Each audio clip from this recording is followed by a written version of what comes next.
The Duke charged the towers of, after months under siege, Toulouse strikes back, launching a historic counterattack that shattered and destroyed 30,000 Music Muslim invaders.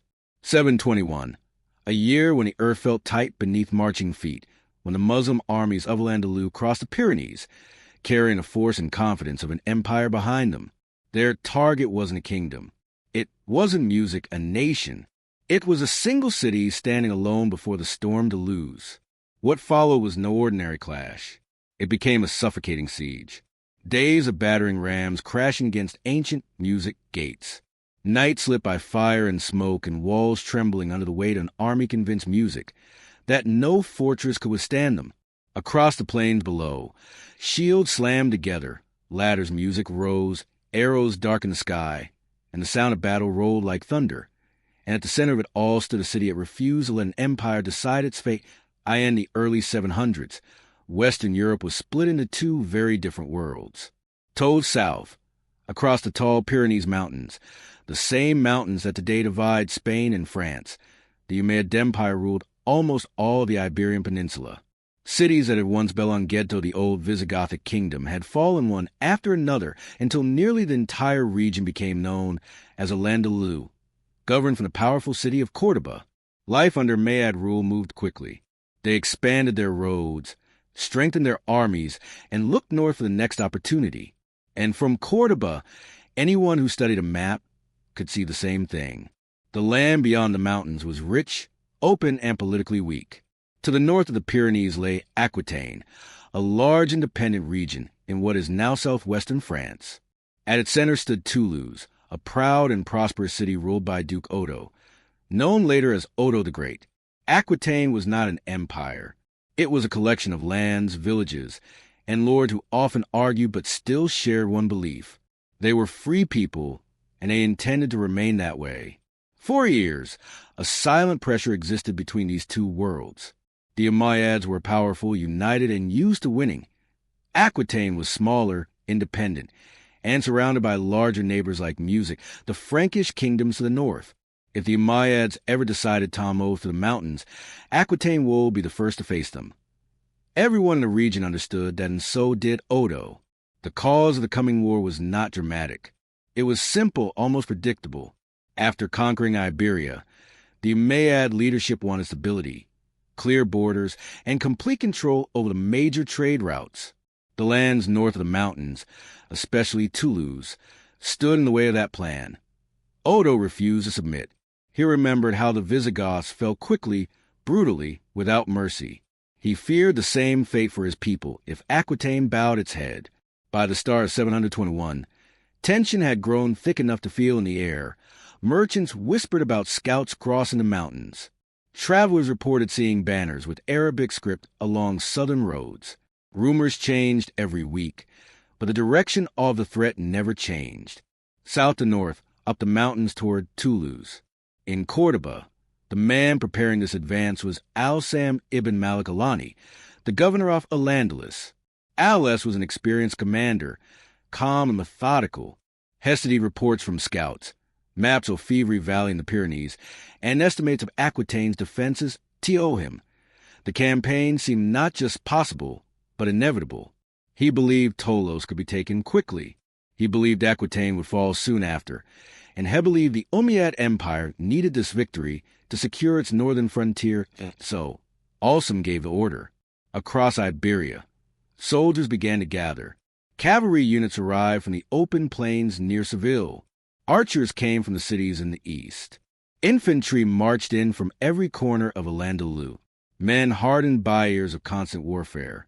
Blacksmiths hammered late into the night, sparks jumping from their anvils. Quartermasters packed dates, grain, waterskins, medical tools, and spare horse stack. Every village along the southern roads felt the vibration of the coming march.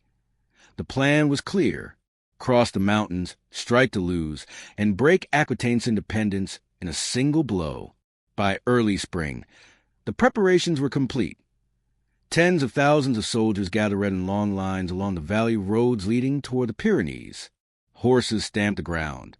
Dust floated in the air. Standards bearing the Umayyad colors, white, green, and red, fluttered in the steady wind. At the center of the camp, Alsum stood over a final map spread across a wooden table. His commanders waited silently as he traced the main route to the mountains with the tip of his finger. North, north, he said quietly to Toulouse. The sun was still low when the first drums rolled across the valley. Orders echoed from one end of the camp to the other. Scouts mounted their horses and sped ahead. Soldiers tightened armor straps, pulled their hoods into place, and adjusted the weight of their shields. The Umayyad army was ready, and their long march toward Gaul was about to begin. The confirmation of the invasion riachetto loose at sunset, carried by a lone rider whose arrival silenced the city more effectively than any alarm. By the time Duke Odo stood before the report, the fading light had already turned the stone walls gold, as if preparing them for what was coming. The message contained no surprises, only the inevitable. The Umayyad army had crossed the mountain passes and was advancing steadily. Odo felt no shock, only a tightening in the chest, the weight off responsibility settling into its final shape. For years, he had warned Aquatanathat a storm was building beyond the Pyrenees. Now, the clouds had finally broken. He summoned his council at dawn. Instead of fear, the room held something quieter. The unmistakable realization that history was entering their doorway. Maps were unrolled. Reports were compared. Every path that led south told the same story. The approaching force was too large to stop in open ground and to organize a scatter with raids. If Aquitaine was to survive, Toulouse had to withstand the first blow. Odo understood that a city could be more than stone. It, clear as throat, could be a banner, a memory, a promise. If Toulouse stood, Aquitaine would rally. If it fell, no amount of soldiers would save them. High should have called it spread through the countryside, like a spark through dry grass. Not a speech carved into stone, but a simple demand that every village, every farmstead, every lord and freeman understood instantly. Aquitaine's survival depended on its people, all of them acting as one, and they answered. Men arrived in steady streams, farmers with hands hardened by years of soil, hunters carrying old spears, young boys whose faces had never seen war, but refused to stay behind. Fields were harvested early so grain could fill the city's storehouses. Blacksmiths fired their forges day and night, reshaping tools into weapons. Women mended leather straps, carried stones-toed ramparts, and filled jars with salted dried meat for months ahead. It no longer felt like a city. It felt like a heartbeat. Fast, determined, alive, Odo walked among the people without fanfare. His presence alone was enough to pull tired shoulders straighter.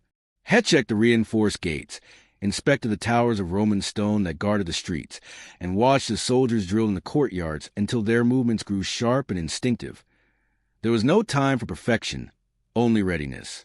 From the highest walls, the view of the surrounding countryside shifted week by week. Traffic thinned. Merchants stopped arriving.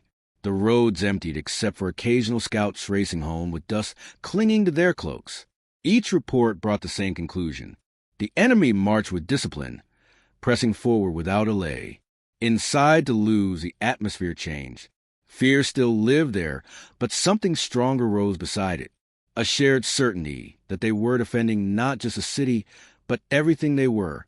Songs of old Aquitaine were whispered at night. Families lit candles for ancestors who had survived other invasions long before this one. Even the air seemed to grow denser, holding its breath with them. As the days passed, Odo finalized a plan he had carried since the first rumors months earlier.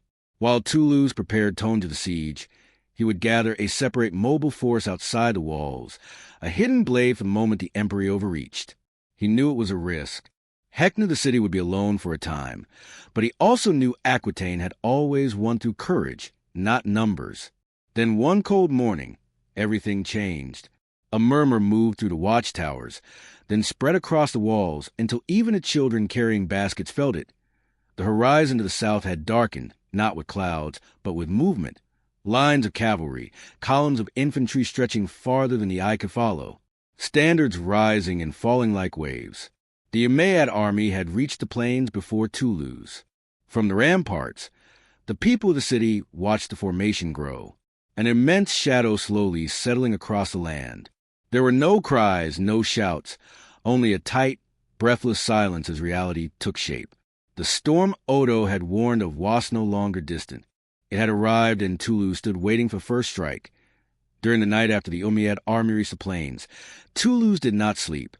The enemy campfires burned in long organized lines, casting an orange glow that seemed to press closer with every hour. Even from within the walls, the people could hear it, the steady, disciplined rhythm of an army settling into position as if tightening a fist around the city. By dawn, the transformation was complete. What had been an open plain today before had become a fortress of its own. Tents stood in perfect rows. Supply wagons formed guarded corridors. Watchtowers built from stacked shields appeared along the perimeter. Everything about a Umayyad camp spoke of confidence, resources, and the intention to stay until Toulouse broke. Inside the city, the pressure thickened. Odo spent the early hours walking the inner streets, studying the faces of his people. No one cried, but the silence carried 1,000 unspoken fears. Mothers tied charms around their children's wrists. Old men sharpened tools that had never been meant for war. Life continued, viewed in a slower, tighter rhythm, as if the city itself had learned to breathe more carefully. By mid-morning, the Umayyads made their first move. Not an attack, not even a threat, but something more unsettling. They cut the roads. Units of cavalry fanned out across the countryside, blocking every path leading into or out of Toulouse. Watchfires were placed on ridges to signal movement. Scouts patrolled in silent, sweeping arcs. The message was unmistakable. Noon would enter. No one would leave. The city was now isolated in every direction. Toulouse had become an island in a sea of enemy soldiers. Odo stood on the northern tower, watching dust rise from the distant patrols. There was no immediate assault, no attempt to break the walls, only a tightening net. It was a different kind of warfare, one he knew well. The slow, suffocating method meant to grind an enemy down long, before a ram touched the gate. Still, he refused to let the city drown in fear. He ordered the grain stores opened and counted. Music. His supervised the rationing of water and food. He walked the ramparts with quiet, steady steps, pausing beside each group of soldiers, so they could feel his presence, not as a commander giving orders, but as a man sharing their burden. Meanwhile, the Umayyads continued their preparations with cold precision. They brought forward heavy timbers and long bundles wrapped in cloth. Soon, the distant clatter of metal signaled the construction of siege engines, though none were yet rolled toward the walls. They were building something larger, something meant to break more than stone. Watching from above, Odo sensed it. The enemy wanted to crush both body and spirit before they struck. By late afternoon, the tension had grown unbearable. The sky over Toulouse darkened with gathering clouds, but heat still rose from the ground, heavy and suffocating. Families huddled near doorways, listening for any change in the rhythm outside. Then the change came, not with noise but with quiet. The Umayyad camp, which had been filled with the clatter of construction and shouted commands, suddenly fell still. Rows of soldiers took their positions. Banners were raised in slow, deliberate motions. Archers climbed the newly built wooden towers. Engineers lined up behind massive, covered frames from the walls. Tolos watched them move like a single organism. Efficient, patient, terrifying. And then the waiting ended. Not a single drumbeat rolled across the field. Deep, heavy, absolute.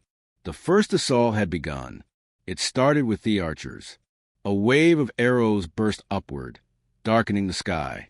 The defenders threw themselves behind Merlin as arrowheads hammered into the stone with vicious force. Every strike echoed through the walls, rattling bone and nerve alike. Moments later, the siege engines lurched forward, not rams yet, but towering wooden screens that shielded entire squads of soldiers beneath them. The defenders could see the feet beneath the wooden walls marching in perfect step, moving the structure inch by inch toward the tallest sections of Toulouse's towers. From the streets below, residents heard a muffled thunder, the rhythmic pounding of hundreds of boots advancing under cover. Odo's captains shouted for boiling pitch. Cauldrons were hauled up by canes, sloshing hot liquid, as defenders braced themselves for the first brutal exchange. But the Umayyads were not rushing. They advanced steadily, shields up, formation tight, each step measured and controlled. It was like watching a storm roll forward. Not fast, but unstoppable. When the covered screens finally reached the base of the walls, to unleashed everything, stones crashed down like meteors. Pitch burst and sheets off fire. Slingers hurled lead bullets with enough force to shatter helmets. Yet, even as the first screen splintered, new ones slid into place behind them. The lines did not break, they thickened. Toulouse realized with growing dread that this was only the beginning. The first rams appeared. They were carried under long iron-plated roofs and were pushed forward by dozens of men. The sound with creaking underweight traveled up the walls, a deep, ominous groan that made the defenders' stomachs tighten. All across the battlements, soldiers leaned forward, gripping stones, gripping spears, gripping hope. And then the first blow landed, a single impact, heavy, echoing through the gate, through the ground, through the bones of every person inside the city. It did not break anything, but it marked the true beginning of a siege. By the time the sun dipped low, smoke drifted across the plains. Broken ladders lay scattered against the walls, and groans of the wounded echoed through the city. But the Umayyads did not withdraw far. They remained close, too close, adjusting positions, reinforcing their machines, preparing for nightfall. Toulouse had survived the opening strike, but only barely. And as darkness settled over the land, the defenders realized something chilling. The empire was nowhere near finished. They were only warming up by the second week of the siege. Toulouse felt smaller than it ever had. The walls still stood, but something inside them had begun to shrink. The streets grew quieter. The markets shut down. People moved with a slow, cautious awareness as if every sound might echo too loudly as if the enemy might hear their fear. Outside the walls, the Umayyad camp expanded like a growing shadow. Watchtowers of timber rose higher. Siege platforms multiplied. Long trenches curled through the soil, marking new positions inch by inch. Soldiers rotated in perfect cycles, always rested, always ready. Inside Toulouse, exhaustion spread unevenly. The defenders on the ramparts looked older than they had a week before. Even the youngest soldiers walked with stiff movements, their muscles worn by endless tension. They no longer flinched at every distant drum beat. The sound had become constant, like thunder rumbling in the background of their lives. Rationing began quietly without announcement. Bread grew thin. Water was measured in careful ladles. Families improvised meals from scraps that once would have been thrown away. Still, no one complained. Their silence became a kind of armor, brittle, but necessary. Yet isolation was the worst of all. No rider could break out. No Masenga could return. Every road was sealed by Umayyad patrols whose speed and discipline made escape unthinkable. Even birds seemed to avoid flying over the enemy camp, as at the very air above it was dangerous. For Odo, the hardest burden was knowing that Aquitaine's reinforcements were out there somewhere, scattered, slow to gather. Unaware how much time Toulouse had left, he spent long nights studying the horizon, searching for any signal, any flicker of hope. But the distance remained empty. Music, and every hour, the enemy grew stronger. On the fifth day after the first assault, the Umayyads rolled forward a new set of Ophigens, larger, darker, reinforced with iron plates that reflected the sun like shards of broken mirrors. The defenders felt the shift immediately. These machines were not meant to test the walls. They were meant to shatter them. The first bombardment struck before noon. The engines did not throw stones. They hurled entire slabs of carved rock, each one landing with an impact that shook dust from ceilings and sent triples through the wells. The sound carried through the city like a deep unanswered question. People paused mid-step. Children stared at the vibrating walls. Soldiers tightened their grips on spear shafts slick with sweat. By nightfall, cracks had begun to appear along sections of the outer parapets. Nothing catastrophic, not yet, but enough to remind everyone that stone, even ancient Roman stone, could not endure forever. Odo increased rotations on the ramparts. He ordered repairs to the night, but every time a wall was patched, another impact landed somewhere else. It was a race the city could never truly win. On the seventh day, the enemy music changed tactics again. At first, it appeared harmless. Small units moving closer than before, music, carrying bundles off reds and leather shields. But Odo recognized the pattern instantly. They were preparing blind zones, dead angles beneath the walls where defenders could not aim. Once those blind zones were created, sappers could move in, digging under the foundations, undermining the stone from beneath. It was slow. It was methodical. It was deadly, and it terrified the defenders far more than any ladder or ram. The people of Tullus felt the shift, even if they didn't understand the tactic. They sensed the enemy tightening its grip in ways they could not see. Even the air grew heavy as though the city itself was being pressed from all sides. Inside the walls, tempers sharpened. Every argument, every mistake felt music larger, more dangerous. Mothers whispered prayers every hour. Fathers tried to speak calmly, though their eyes betrayed the pressure. Children watched adults more than the walls, searching for signs of hope that weren't there. But Tullus did not break. The spirit that held the region together for generations, stubborn, proud, fiercely independent, now wrapped itself around the city like a shield. No one spoke of surrender.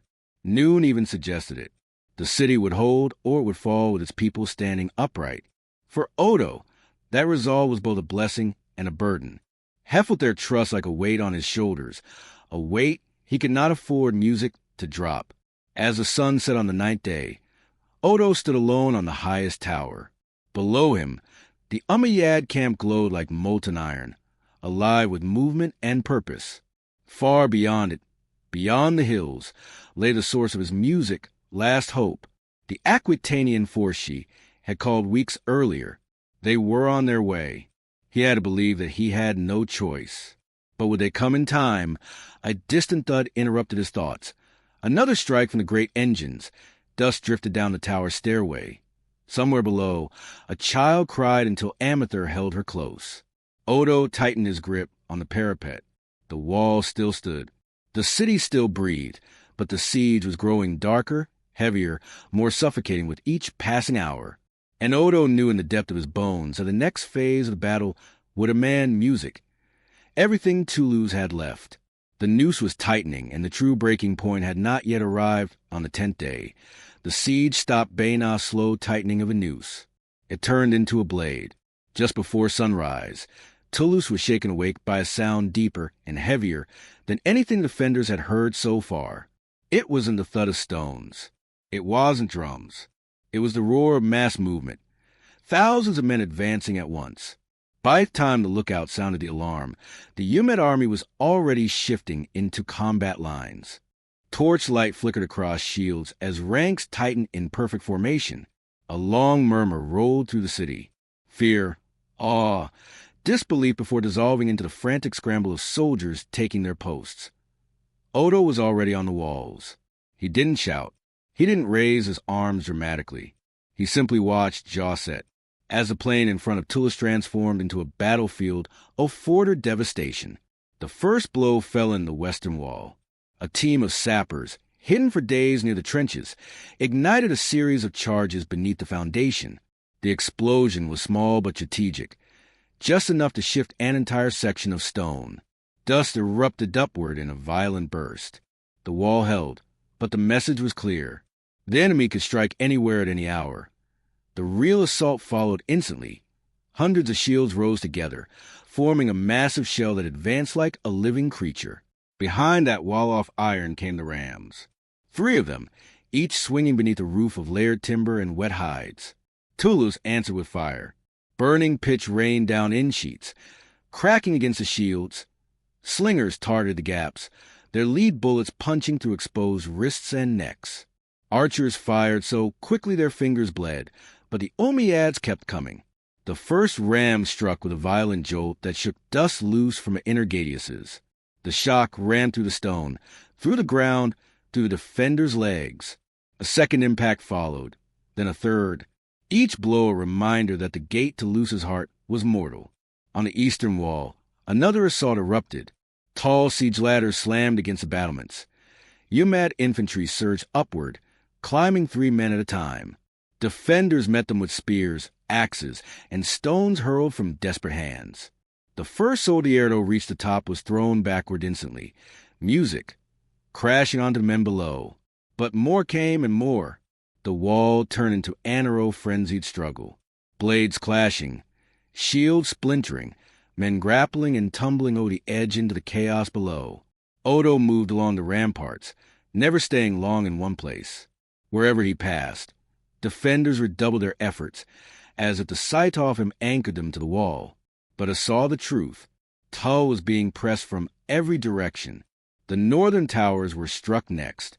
Huge stones launched from rebuilt Yumet engines sarked through the sky like dark comets. Each one landed with concussion so powerful it felt like the earth itself lurched. One tower lost half its top in an explosion of shattered stone. Another had its entire parapet ripped away. Still, the defenders fought.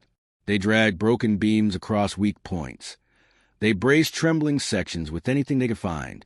Barrels, benches, overturned wagons. Priests carried water to the wounded and whispered prayers over men who no longer had time to listen. Outside the walls, the Umayyad push only grew stronger. Cavalry charged the outer streets, launching volleys of javelins over the parapets. Infantry rotated in fresh ranks. Music. Engineers rebuilt damaged screens in minutes. Archers adjusted their lines to exploit every weakness. IT was a rhythm, a brutal, unbroken rhythm designed to grind a lose into exhaustion. For a moment, the defenders nearly broke. A ram struck the main gati so hard that the inner beams groaned like a living creature under strain. The entire structure buckled. Splinters flew inward. Men stumbled back in fear. But then they surged forward again. They shoved supports against the gate. They slammed wedges beneath the beams. They screamed in anger, in terror, in sheer defiance. And the gate held barely. On the walls, the fighting reached its most desperate hour. Umayyad infantry managed to secure a foothold on the southern parapet. Several defenders were forced back. For a terrifying moment, it looked as though the wall would be lost. Oda bolted across the battlements with ass speed that belied his age. He reached the collapsing section music. Just as Seneme's soldiers spilled over the edge, the defenders gathered around him instantly. They struck in a single brutal wave, pushing the intruders back, step by bloody step, until the ladder beneath them cracked music and toppled, sending a cascade of armor bodies into the dust below. The cheer that followed was brief, breathless, fierce. But the fighting did not stop. Every direction burned with conflict. Every wall thundered with impacts. Every corner Toulouse trembled under the relentless storm of the Umayyad onslaught. Day became a blur. Music, noise, dust, blood, smoke until even the sun seemed unsure whether to rise or sit. Finally, as the sky dimmed to a deep bruised red, the Umayyad drums signaled retreat. Not defeat, a pause, a calculated breath. They pulled music back in perfect order, leaving behind wreckage, bodies, and the shattered remains of ladders and rams. Toulouse did not celebrate. No one had the strength. Men collapsed against the walls. Women dragged water to the exhausted. Every heartbeat felt music, like a victory borrowed from the edge of collapse. Oda stood alone for a long moment, gripping the parapet, chest tight with exhaustion. The wall still stood, the gate still held. But the truth preceded on him like the weight of the sky. The Umayyads had not thrown all music they had. That was only one day, one attempt. There would be another and another until something, stone, steel, or spirit, finally shattered. Toulouse had survived the first storm. Now it had to survive the next. The night after the great assault, Toulouse barely slept. The defenders lay wherever they collapsed, against the walls, on broken steps beside overturned barrels. The city was silent except for the soft crackle of torches and the distant hum of the Umayyad music, camp reorganizing for the next inevitable attack. Oda remained awake. He walked the ramparts long after the last torch dimmed, studying the battlefield with eyes that refused to surrender to exhaustion. He could feel it. An invisible thread stretched tight between the two armies. Point one more day of this, and Toulouse would break. Not from cowardice, but from sheer depletion. The walls were cracked. The gate was weakened. The people were starving. If he waited for the next assault, the city would fall. So Oda made the only decision that remained. He would not wait. He would strike first. Before dawn, he gathered the small mobile force he had hidden outside the city weeks earlier. The very risk he had taken before the siege began. These were not fresh soldiers. They were Aquitanian levies who had been moving quietly to the countryside, assembling in fragments, guided by messengers who slipped through shadows like ghosts. Now, in the dark hour before sunrise, they stood together at last, tired, music bruised, but burning with a quiet fury. Odo addressed them not with speeches but with presence. He mounted his horse with slow, deliberate movements. Showing them was not asking them to risk anything would not risk himself. They understood. As Toulouse watched from the walls, Odo and his hidden force rode out into pre-dawn darkness, circling the hills, disappearing behind the ridges where shadows swallowed everything. Inside the enemy camp, the Umayyads prepared their next strike. Engineers reported the rams repaired. Officers inspected ladders and shields. Infantry assembled in perfect rows beneath the stars. No one expected an attack from outside, not after 10 days of siege, not after breaking Toulouse nearly to its knees. As the sky lightened, the Umayyad commanders signaled their troops into formation music for the morning offensive, and then they heard a rumble from the north, faint at first, then growing, a vibration through the soil like the distant roll of thunder. For a moment they hesitated, and in that moment Odo struck. He came from the shadows at full speed, his cavalry charging downhill with terrifying momentum. The sound exploded across the plains, hooves pounding, iron clashing, men shouting in raw explosive unison. The Umayyads scrambled to form a defensive line, but the surprise was complete. Odo's riders smashed into their flank like a hammer, shattering a bronze shield. The impact ripped through the camp. Tents collapsed. Supply lines broke. Officers shouted orders that were drowned beneath the roar of charging horses. From the walls, Toulouse erupted in disbelief. The defenders cheered until their voices cracked, watching their duke tear into an army that had seemed unstoppable. The Umayyads tried to counterattack. Their commanders forced archers into position. Music ordered cavalry to swing around, attempted tourbillon formation, but the field was chaos. The trenches they dug now trapped their own men. The siege engines became obstacles. The rams that had threatened Toulouse only hours earlier now blocked their retreat. And Odo did not give them time to recover. He cut deep into the heart off their camp, striking at command tents, supply wagons, and officers trying tour group. The Umayyad formation bent, music, then twisted, then cracked. That crack became a fracture. The fracture became a collapse. It was not the wall-soft Toulouse that broke. Music. It was the confidence of the empire. The defenders, fueled by adrenaline and disbelief, opened the gates. A small force charged out to strike the disoriented Umayyads from the front, coordinated perfectly with Odo's assault from behind. Caught between two waves, the Umayyad army finally faltered. The lines dissolved. Fighters scattered. Horses panicked. Shouts became screams. Discipline evaporated. What had been the most feared force in Iberia became a mass of broken units trying desperately to escape the disaster unfolding around them. By midday, the plains outside Toulouse were unrecognizable, littered with abandoned shields, splintered ladders, and the remains of a siege that had come undone in a single morning. Odo did not pursue far. He knew victory had already been won, not through slaughter, but through survival. When he returned to walls, the people of Toulouse gathered in a trembling silence. They did not cheer. They did not shout. Many simply cried. Music cried with relief, with exhaustion, with the knowledge that they were music still alive. Odo dismounted slowly, his armor dented, his hands shaking with fatigue. But when he looked at his people, he stood straighter. Toulouse had endured. Music, not because its walls were strong. Walls could crack, not because its weapons were advanced. They were not. It endured because its people refused to let an empire erase them. In the days that followed, the story spread across Aquitaine, music, across Frankish lands, across the mountains and beyond. The city that should have fallen did not. The duke who should music have been defeated was not. The empire that seemed unstoppable had been stopped. Years later, when people spoke of the Battle of Toulouse, they did not speak only off walls or swords music or strategies. They spoke of resilience, of a small corner of the world that stood against music, a tide larger than itself, and of a dawn when a city believed it was dying, but instead witnessed music, its greatest hour. The siege ended. The memory did not in the months after the siege. Tulu's music rebuilt slowly. Stones were reset, gates repaired. Scar's music stitched themselves into the city's memory.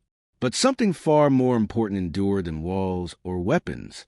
A story of a people who refused Taknil. A story of a city music that stood when every calculation, every prediction, every empire-sized assumption music said it should fall. A story carried by merchants, travelers, and soldiers' music until it crossed mountains, rivers, and kingdoms. News of Tulu's became more Thana, report of victory. It became Airminder, a warning music. That even the greatest powers can be stopped by the smallest places when their hearts are united. Across Aquitaine, families spoke of that dawn when the city rose from the edge of collapse. Music, across Frankish lands, lords whispered that courage could rewrite the fate of nations.